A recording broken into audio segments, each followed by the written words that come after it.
ಮಂಗಳೂರಿನ ಪದವು ಕುಲಶೇಖರದಲ್ಲಿ ತಲೆ ಎತ್ತಿರುವ ಶ್ರೀ ಶನೇಶ್ವರ ದೇವಸ್ಥಾನ ದಕ್ಷಿಣ ಕನ್ನಡ ಜಿಲ್ಲೆಯಲ್ಲಿಯೇ ಆಗಮೋಕ್ತ ಪದ್ಧತಿಯಲ್ಲಿ ನಿರ್ಮಿಸಲಾದ ಮೊದಲ ಶನಿ ದೇವಸ್ಥಾನ ಎಂಬ ಹೆಗ್ಗಳಿಕೆಗೆ ಪಾತ್ರವಾಗಿದೆ.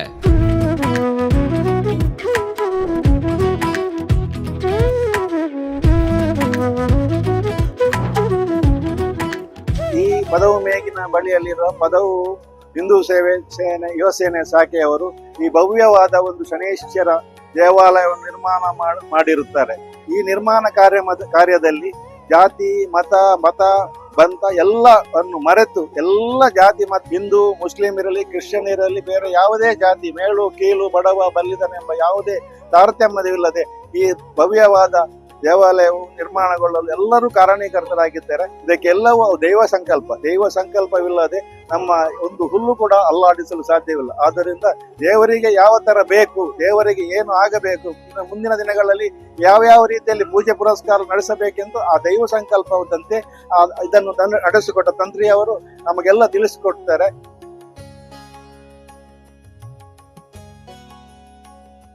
ಕಳೆದ ಗುರುವಾರ ಈ ಪುಣ್ಯಕ್ಷೇತ್ರದಲ್ಲಿ ಶ್ರೀ ಶನೇಶ್ವರ, ಶ್ರೀ ಮಹಾಗಣಪತಿ, ಶ್ರೀ ದುರ್ಗಾದೇವಿ ಹಾಗೂ ನವಗ್ರಹ ದೇವರುಗಳ ಬಿಂಬ ಪ್ರತಿಷ್ಠಾಪನೆ ಮತ್ತು ಬ್ರಹ್ಮಕಲಶೋತ್ಸವ ಅತ್ಯಂತ ವಿಜೃಂಭಣೆಯಿಂದ ನೆರವೇರಿತು. ಈ ದೇವಸ್ಥಾನದ ವಿಶೇಷತೆ ಎಂದರೆ ಬ್ರಹ್ಮಕಲಶೋತ್ಸವದ ಸಂದರ್ಭದಲ್ಲಿ ಕಂಡುಬಂದ ಕೋಮು ಸೌಹಾರ್ದತೆ.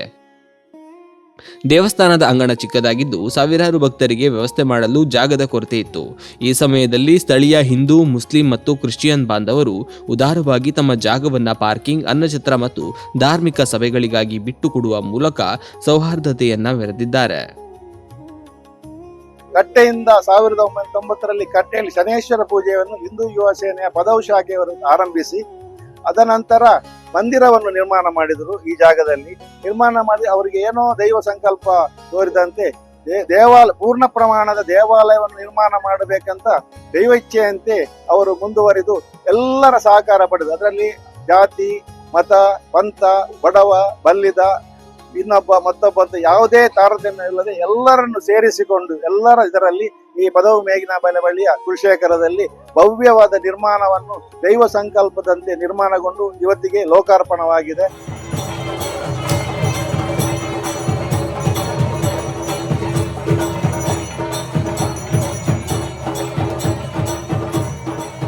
ಆಚೆ 1990ರಿಂದ ಆಚರಣೆ ಮಾಡಿಕೊಂಡು ಬಂದಿದೆ. ಅಲ್ಲಿಂದ ನಿರಂತರವಾಗಿ ಮಂದಿರದಲ್ಲಿ ಶನೇಶ್ವರ ಮಹಾ ಜಾಗ ಆಗಿದೆ. ಕೆಳಗಿನ ತುಂಬಾ ದೊಡ್ಡ ಮೈದಾನದಲ್ಲಿ ಶನೇಶ್ವರನ ಭವ್ಯ ಮೂರ್ತಿಯನ್ನು ನಿರ್ಮಾಣ ಮಾಡಿ ನಂತರ ಆ ಮೂರ್ತಿಯನ್ನು ಘಾಟ್ ಸ್ಟ್ರೀಟ್ ವೆಂಕಟರಮಣ ಕೆರೆಯಲ್ಲಿ ವಿಸರ್ಜನೆ ಮಾಡಿ 7 ದಿನಗಳ ನಿರಂತರ ಭಾರಿ ವಿಜೃಂಭಣೆಯಿಂದ ಎಲ್ಲೂ ನಡೆಯದಂತ ನನ್ನ ಅನಿಸಿಕೆಯ ಪ್ರಕಾರ ದಕ್ಷಿಣ ಕನ್ನಡದಲ್ಲಿ ಆ ರೀತಿಯ ಶನೇಶ್ವರ ಯಾಗ ನಡೆಯುವುದು ಮೊದಲ ಬಾರಿ ಅಂತ ಅನಿಸ್ತದೆ.